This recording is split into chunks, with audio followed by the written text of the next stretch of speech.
I feel like every person I meet has a story. My hope is that I'll be the first messy, vulnerable mess up here. I'm going to get real. My job is going to be easy today because you've done a lot of the hard work already to get where you are today.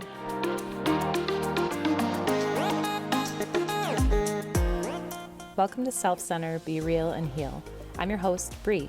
I'm not an expert, but I've navigated life's trials, and I'm passionate about connecting people through vulnerability and normalizing the hard things we face. Self-center means to pause. It's a pulse check. It's a movement to reprioritize self-care and normalize mental health journeys. Welcome to a space where it's safe to be real and heal. Hi. Okay, this is overwhelming. It's been such a long time coming. A vision I had a long time ago, although I never hoped to be a podcast host. The reality of trying to get and reach more people and be vulnerable and share realness with others has been on my heart for a long time. So it's happening, and it's happening live here today for all of you. So not only are we doing the podcast, but we're doing the event today. So Self-Center has been here 2 years in Texas. This is the second time we hosted, but the event existed a few years ago in Wisconsin. We did it 2 times there as well. So I feel like it's been like a 4 to 5 year process to get in the seat today. And I'm just really excited. So thank you all for being here, and everybody that supported the vision and getting me to this spot today. So I get the opportunity to serve as Bri in the normal podcast today. I get to be the one who's interviewing her. And we thought that that would be really special because when you're launching something that you are so passionate about and something that has really been this baby idea for so long, it's good to hear where that baby idea started from, right? Yes. So tell me, what does self-center mean to you? Well, self-center, I've explained it a few times throughout the event and throughout the last few months, but self-center is a pause. It's a time for you to sit in your day, in your feelings, and think about what you need, think about what you're lacking, really just do like a pulse check on where you are, and look at your tool belt, see what you need in that day or in that season or in that time, and kind of put your oxygen mask back on so you can take care of yourself before you take care of others. I want it to be something that becomes a daily check-in. I want it to be something that doesn't feel selfish, that just feels necessary and normal. And I know we shared, this is the first episode of the podcast. The whole point of this is to share everybody's stories. I feel like every person I meet has a story. There's pain and struggle and purpose and a journey within each person I meet in life. And I'm really glad that today I get to do this. I didn't imagine myself being the first guest on the podcast, but Funny how that works out, huh? I get to do it. Like if I'm vulnerable first, hopefully my future guests will all feel safe doing that. Yeah. And I get to do it alongside my friend. Jenna and I went to high school together. That's where we met, the high school dance team. She was 14. You were 14? You were 16. Okay. Think about that was a long time ago. So when we met, she came in a few years younger than me on the dance team. I was kind of an acting big sister to her. We had assigned sisters on the team, but we never actually got assigned to each other, but we acted. We just kind of claimed each other. Yes. And I think I kind of wore that proudly at first. I felt like I needed to show her the ropes as the new member of the team, kind of look out for her, kind of show her what kind of boys were around school and which ones to avoid. And there were a lot of those. There were. And I got to just be a role model, an example for those first few years at least. And then got to show her, as I went off to college before her, she got to see kind of where I was at. I came back and coached her dance team in high school for a little bit. So it feels really comfortable to have someone that watched me in my youth, grew up with me. And then it's ironic how it all transfers. Years later, she watched me through my college years. We stayed in touch always and kept a pulse on each other. And there have been times more recently where it feels like she's the big sister. She's a therapist by trade.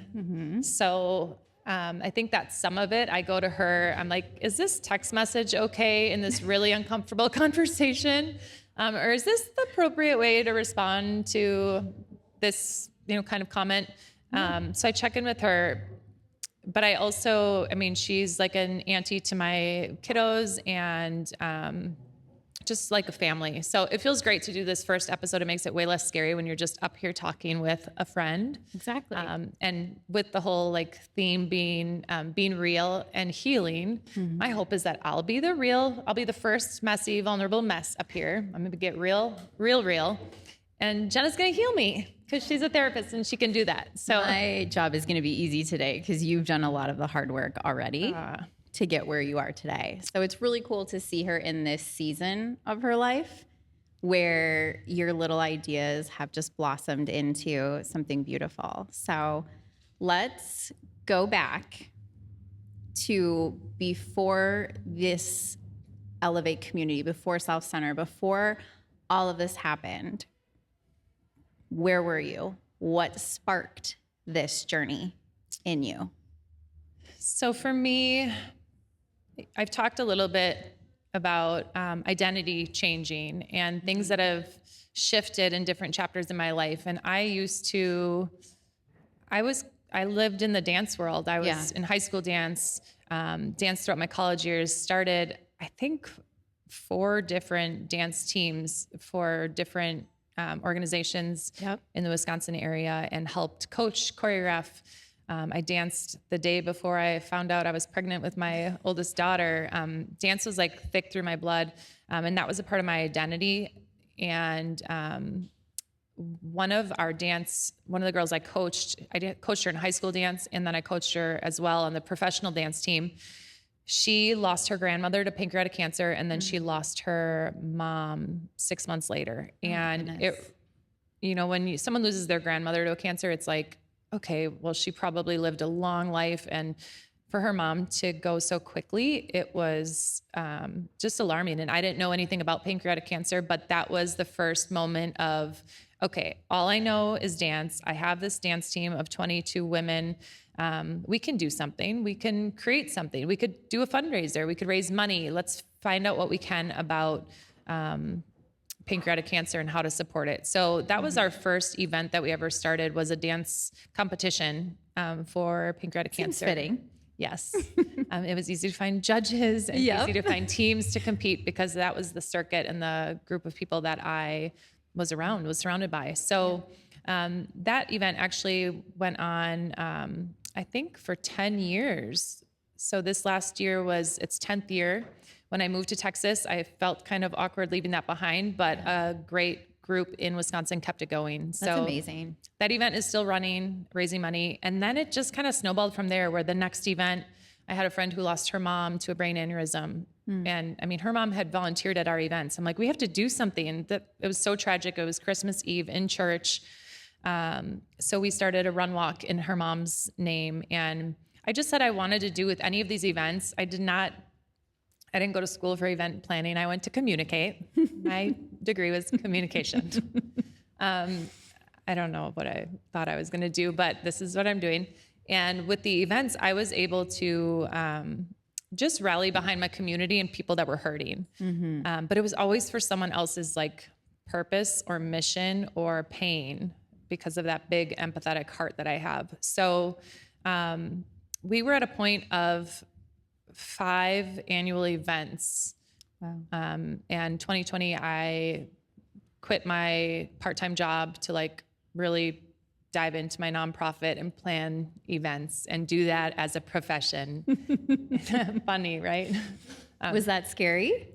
Super scary. And I didn't know that, I quit in January and 3 months later, our whole world was flipped upside down. So COVID changed everything because we weren't able, all of my events that were run walks and large concerts for childhood cancer. And we had this vision of a women's wellness event at that time, but it wasn't, we had to pivot. Everything had to change. And I had just dove in. So I was not going to stop or lay down or give up.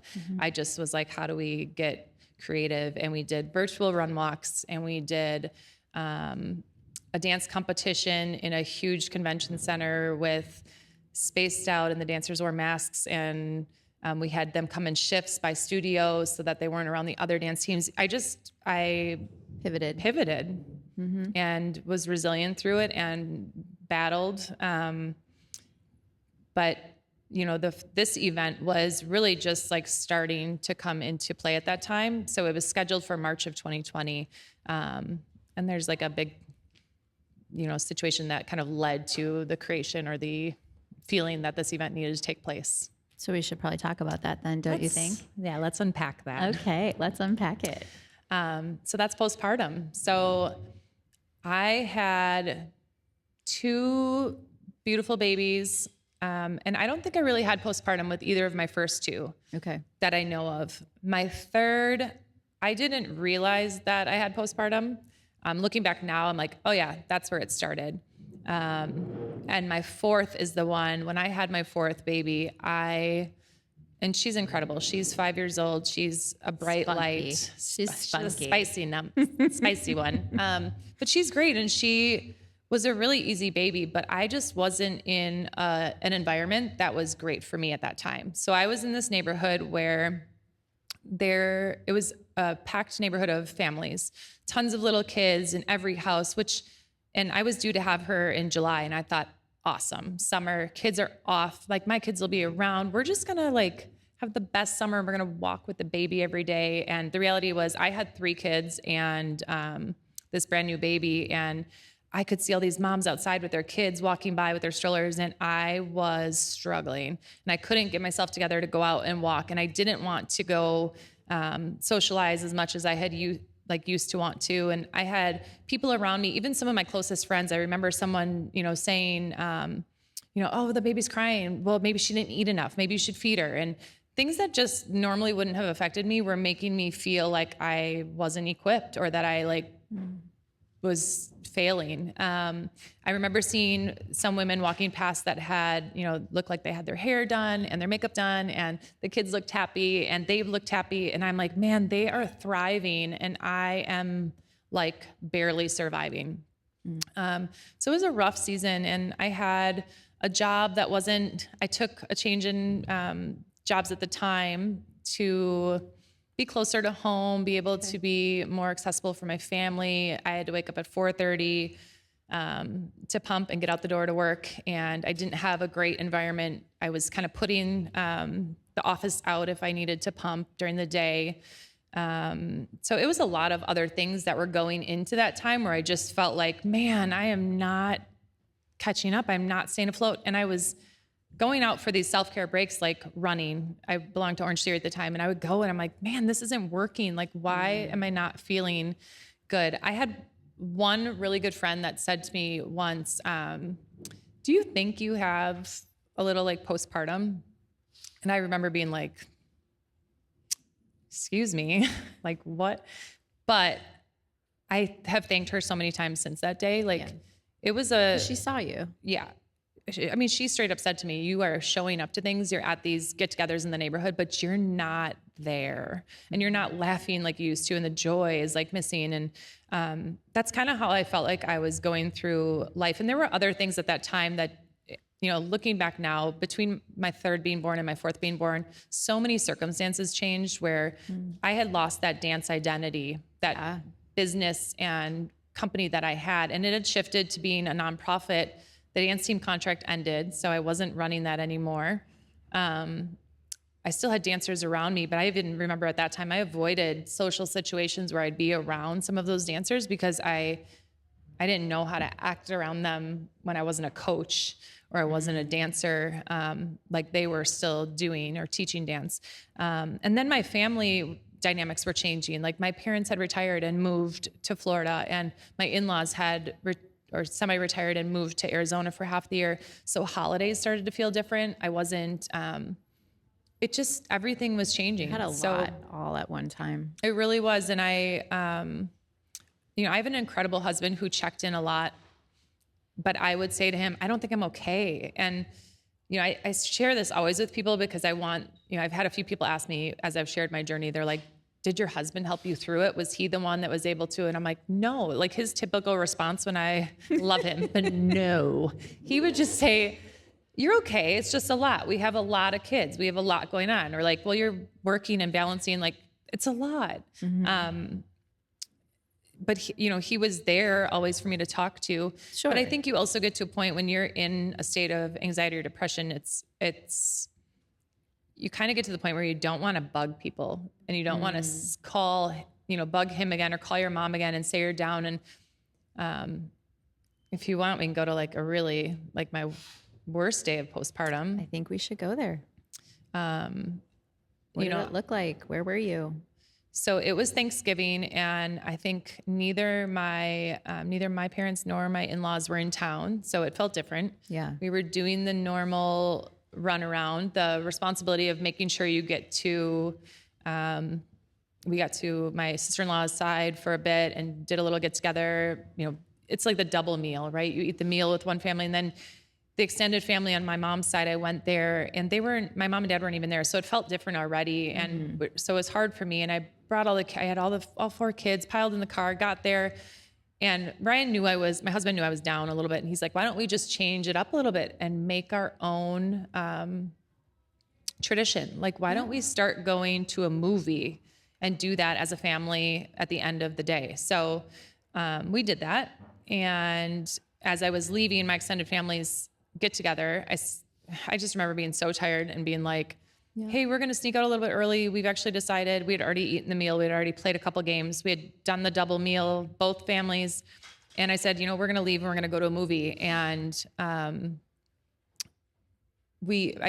had some resistancy from my extended family. One of my, aunts kind of said like, what? Like, do you not care about tradition? Like, and it took me to a really bad place. I remember just crying. And I would have cried probably at like a pin drop. But I broke, and we got in the car on the way home, and I was like, I can't go to a movie. Look at me. I'm a mess. So I dropped my husband and the kids off at the movie theater to meet my sister-in-law and her kids. And as we were walking out, or as I was about to pull away, I said, I'm just going to take the baby. I don't know what we were thinking. We were going to take a baby to a movie theater, but I'm like, I'm just going to take her and go home. You guys go enjoy. I just need a break. And that was kind of a trend that I had started to notice. Like, there was a baseball game that I was like, I don't feel good, and let him go to without me with the kids. And it was depression. I just didn't know that that's what it was at the time. So this day I dropped them off at the movie. And as I drove away, I remember thinking, I just wish I could take a break from everything, from life. Like, I wish I could just like be somewhere where I didn't have to be in charge of anything for a while. Somewhere you could hide. I thought maybe I could take, like, if I could go somewhere for a week, if I didn't have to be in charge. I remember driving and thinking, even if it was just like a little car accident, not that I want to get injured, but if I could take a break, it would give or you be that sick, break. if there was sickness. But I think that's common. I think that's common to want to escape how you're feeling when you're in those tougher seasons. You don't want to sit there. It's not fun. You're not having a good time. No. So to avoid or to escape is a natural reaction to that. But clearly you're here now. So tell us a little bit about how you coped with that. So I remember looking, when I had those thoughts, I looked in the rearview mirror and I saw my baby girl, London, because I didn't let her go to the movie. And I just thought, you know what? She was my light that I needed right at that moment. And I remember I called 2 people on the way home. I called my best friend, and I called my brother and asked how their Thanksgiving was. And they said it was great. Like, how was yours? And I was like, it was great. And I'm like, I'm not even being honest, which is not like me. I talked to my husband a long time that night, and I think that was Thursday. I believe Monday I quit my job. It was a toxic environment. It wasn't good for me. And he said, we're going to make it work. This is the most important. And then I called my OB and I just said, I think I need to come back in. And it was one of the scariest calls for me to make. And I just said, there's a little test you get after you have a baby, 6-week checkup. You answer a couple of questions, and it's really, I think, in my opinion, it's a joke, because you answer 6 questions and then they're like, yep, you're good. And then you're sent home and cleared, mentally to be a mom. So I went back in, and I remember the fear going in with her to say, man, what if I tell her everything I'm thinking and I'm feeling? And what if she says, you're fine, you just have a lot of kids? And she didn't. She was an incredible OB, someone that would text me on the side and check in on me. And she was like, okay, we've got 2 options. We could get you set up with therapy. I think you've got some anxiety and some depression. And looking back now, I was always anxious. It's been since I was 5, but this is a different level, and it was hitting a head, right? So she's like, therapy, anxiety medication. And I'm someone who won't take medicine unless I am not really struggling. I know you. Mm-hmm. So that was hard for me. And I remember when she said, okay, we're going to start you on this, and it's going to probably take 5 to 6 weeks for you to start feeling some of this helping and this relief. And I remember thinking, how am I going to make it that long? I started to just change up. Not working and being able to sit with the kids and find some peace, that helped. There were so many things that slowly helped. Mm-hmm. Changing up some of my workouts slightly. And then about 6-7 weeks later, we were on a trip, which was really good timing, and we loved it. We had a great time with another couple and met some other couples while we were there. It was incredible, great way to sunshine always helps, right? So as we got back from that trip, I thought, wow, this is 6 weeks. I'm feeling better, and this is great. Yeah. And everything that next week kind of came caving inward and really sparked the whole interest of this event and this podcast and everything else. We found out a few days after I got back that we had lost someone in our community, a mother of 3, to suicide. And it rocked my world, not only because I knew her, I wasn't close to her, but I definitely remember thinking she was the person that had it all together and was thriving. And I remember comparing myself just to man, why can't I get it together like her?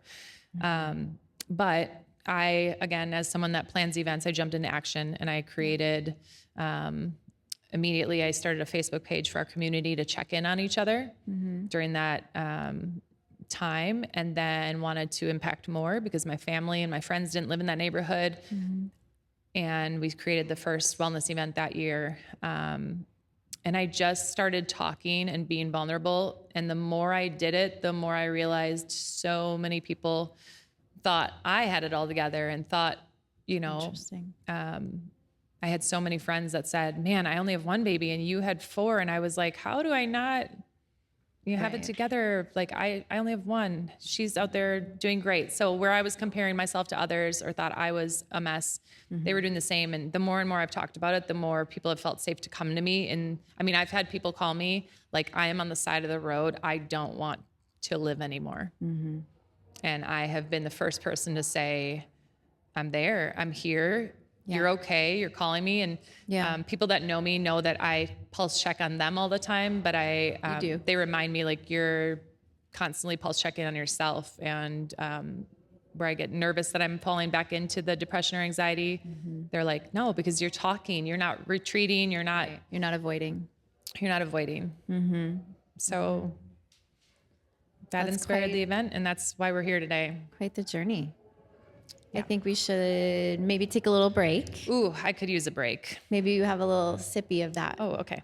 Okay. And I am going to move us into our breezy break segment where we lighten things up a little bit. Thank goodness.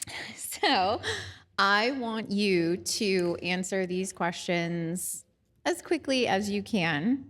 to get our listeners to know you on a lighter level. Okay. Okay. So what would be your ride or die song? Oof. 3, 2, 1. Pick it. Okay, I don't even want to say this one out loud. It's not that one, right? No, this is not the one. Okay, good. I don't know. Something about that Rihanna song, "We Found Love in a Hopeless Place." I always like, if it comes on, I'm like, I can't help but move Stop. The shoulders a little bit. start going. It's a sad song. Anyway, that's a good one. And I used to pep myself up for dance performances and like tryouts for the dance team. When I would go, I would play. There's a rapper named Rick Ross, and he has a song called "The Boss," and I would put it on, and it like boo boo boo. These party sounds would go off, and it's like, I'm the boss. It's very highly inappropriate, kids in the crowd. But it really would pump me up, and honestly, it's kind of funny because it was Maybe all you about. need to change the intro. Yeah, I'm the biggest boss. I don't know. Okay, Maybe too long of an podcast. answer. Different podcast. Okay. What do you always allow yourself time for? Coffee. Essential. No matter what, I'll make time for it. Even if I'm running late, I'll find a way. Yep. Just be late. It's essential. Yes. Okay. Hugs or high fives? I like both. I've been known to give out a lot of high fives. You do both? Is it like I'm a wanderer, and I will wander for high fives. Love hugs, though. It's true. Okay. Bri, what's your favorite type of cheese? Why did I not think about my answer to this? It's hard. I feel like I could eat cream cheese like in a brick and just I think you could. Just like unwrap it, the foil a little bit, and just all day. But I also really like a good, I don't know, sharp cheddar. Yeah.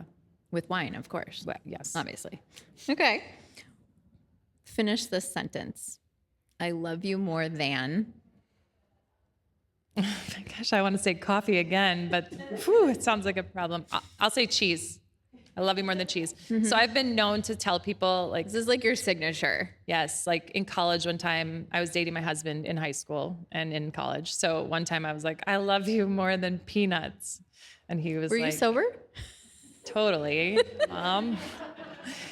And honestly, I don't even like peanuts that much, so I don't know why I said it, but I like peanut butter. Maybe I meant to say peanut butter. But he was like, wow, you like really like me. And I bought my best friend a sign that says, I love you more than cheese. So she knows it's serious. Serious love. Yes. Serious love. Okay. Go-to karaoke song. This is unfair. No, it's not. You were so good at it. Okay. I want to say something like a Kelly Clarkson song would be before you guys all came Since in. You've Been Gone? Since You've Been Gone. No, I'm not good at it. But I've only sung karaoke one time in my life. Two times. One time it was like a Justin Timberlake song, and I just did the rap part, the Pharrell part. I feel like there was a time where we did it was one time, but there were a lot of songs involved. Might have been, yes, a medley. It was a medley. What she's trying to get me to talk about, and I'll go there. We were in Cabo in January, and we wandered down after dinner, and karaoke was going on, and I'm like, yeah, let's go. And they're like, we have room for 2 more. And surely I decided that sounds like a good idea. I've never done it really before. Now's the time. On a work trip with your boss's company. It was great. So I sang Tupac, I Get Around. But my favorite part about it is in the middle, she goes, I have 5 kids. I really don't get around. Yeah. And she had everyone laughing. So that was. But it was like one of those moments where I did it, I was doing it, and then I'm like, you could see at the end of the video, I just kind of am like, what am I doing? Why am I doing this? It was awesome.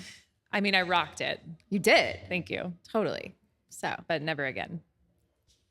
we'll see. Maybe. Anyways, okay, last question. Best piece of advice you've been given? Okay, this is easy for me. People ask you to come over to their house, friends, neighborhood, like the neighborhood moms. If you aren't like, I need to go to this, I want to go to this, then just say no. If it's not a heck yes, then it's a heck no. Like you have to feel that you want to do those things. don't try to pour all the things out of your cup and do all the things and check all the boxes and be everywhere. Just say no more. So I try to think about that. And if my gut doesn't tell me like, yeah, we're doing this, then I'm a little more inclined to decline. Has that changed things for you? It has. It's just changed. I think about it now. I used to not think about it. I used to say yes to everybody, people pleasing, and seen as like a social butterfly, even though I'm really I can be shy. I used to be. I don't know. One time I was. I don't know that way anymore. But yeah, I felt like I get energized by other people. That's why a podcast makes sense. I love people, and I meet someone and then I'm like, oh my gosh, you should meet her. And I connect people and I love it. And there's no bit of jealousy if they hang out. I'm like, I love that. I want everybody to have a person. So, now I just kind of think about, but I have to have time for myself and for my family and for my dreams and my husband and all the things. So I say no more. And that's okay. There's nothing wrong with that. I don't lose sleep over that anymore. I used to like feel bad if I didn't go to all the things. Yeah. Well, good. Yeah. I'm glad. I'm proud of you. That's growth. Thanks. Okay. Let's get back into it. How did you end up here? Right? So we've got the event started from this tragedy that you experienced back home. It was in Wisconsin. Now here we are in Texas on our second year. Walk us through that journey. Yeah, Texas came up. There was an opportunity, and honestly, I always wanted to like move and do something fun and adventurous since I've known you. But there was always something, whether it was, me and my husband, were high school sweethearts. And when we went to college, I got into like 2 really good schools that had law programs, and that's kind of the direction I wanted to go. And I was like, nah, I think I'll stay and just go to this little local school. And my mom was like, what? Those are like hard schools to get into. But I was in love, and luckily I ended up marrying him, so it worked out. But we never got that adventure. And then when we were like early newlyweds, we're like, oh, we should, like, we'd go somewhere, and we're like, San Diego's awesome, let's move here. But the reality was, like, my family had a family business. We weren't gonna just make a move. So we always wanted that adventure. But it just never made sense. And then, so after that crazy 2020, I think it was 2021. Oh, so surprise, 2020, after fertility struggles with my 2nd, 3rd, and 4th babies, I was surprised pregnant during COVID. And I was like, what in the world just happened here? My OB was a little like, what did you do? Honestly, he's another great blessing, a light in our lives. He's crazy, but Twinkle toes. Love that little guy. So with that surprise pregnancy, I made sure my immediate thought was get my therapist on the line, do all, like, make sure, because I don't want postpartum. I don't want to go there. I was, and she was probably like, okay, yep, here we go. We're prepared for this. The reality is I don't think I ever really got postpartum that time around. But I had her in place as the opportunity to move came into the picture, and as I got a cancer diagnosis. Well, I'm glad that you had her there for that. How navigate that with me? How did you use her? How was she helpful? Yeah, we were on a trip to Florida, and when I got back, I had like a lump on my throat, and I thought, that's weird. I must be getting sick. It must be like a lymph node. And I had my husband, I'm like, do you feel a bump here? He didn't feel it. He's like, feels the same, lumpy on both sides. I don't know. And had a couple of people, nobody really noticed. They couldn't really see anything. And I was at the gym one day at Orange Theory. There were like mirrors right in front of your face when you ran. So I remember running, and I kind of like lifted my chin up, and I could see a lump on the side of my throat. And I'm like, what in the world? So I went home.